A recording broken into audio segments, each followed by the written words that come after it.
ஏசாயா 1:19 நீங்கள் மனம் புரிந்து செவி கொடுத்தால் தேசத்தின் நன்மையை புசிப்பீர்கள் அப்படின்னு வார்த்தை இருக்குதுல்ல. என்னங்க வார்த்தையெல்லாம் கரெக்டாக தாங்க சொல்லுது, ஆனால் அந்த உலகத்தில் வாழ்கிற நம்மளால் எந்த ஒரு நன்மையும் அனுபவிக்க முடியல அப்படின்னு சொல்கிறீங்களா? வார்த்தையை நல்லா படித்து பார்த்தா தெரியும். மனம் புரிந்து செவி கொடுத்தால், வெறும் செவி கொடுத்தால் மட்டும் அப்படின்னு கிடையாது. நம்ம முழு மனதோட வார்த்தையை எவ்வளோக்கு எவ்வளோ தியானிக்கிறோமோ, எவ்வளோக்கு எவ்வளோ அதில் நிறைவு பெறுகிறோமோ, அப்படி இருக்கும் பொழுது தான் இந்த தேசத்தில் எவ்வளோ நன்மைகள் இருக்குது அப்படிங்கிறத நம்ம காணவும் முடியும். காண்பது மாத்திரம் இல்லாமல் அதை அனுபவிக்க முடியும். வசனத்தோட நல்ல உறவு இல்லாமல் இந்த உலகத்துலேருந்து நன்மையை பெறவே முடியாது. ஏன்னா உலகம் தீமையினால் சூழ்ந்திருக்கு. அது மாத்திரம் இல்லை, அந்த தீமை நேர்ந்த உலகத்திற்குள்ளே தான் தேவனால் நிரப்பப்பட்ட நன்மைகளும் இருக்குது. ஏன்னா தேவன் உலகத்தை படைக்கும் பொழுது எல்லாத்தையும் படைச்சிட்டு நல்லது நல்லது நல்லதுன்னு தான் சொன்னார்.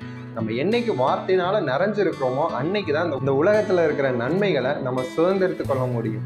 வேதத்தை தியானிங்க, மனம் பொருந்தி செவி கொடுங்க. தேசத்தின் நன்மையினால் உங்கள் வாழ்க்கை நிரப்பப்படும்.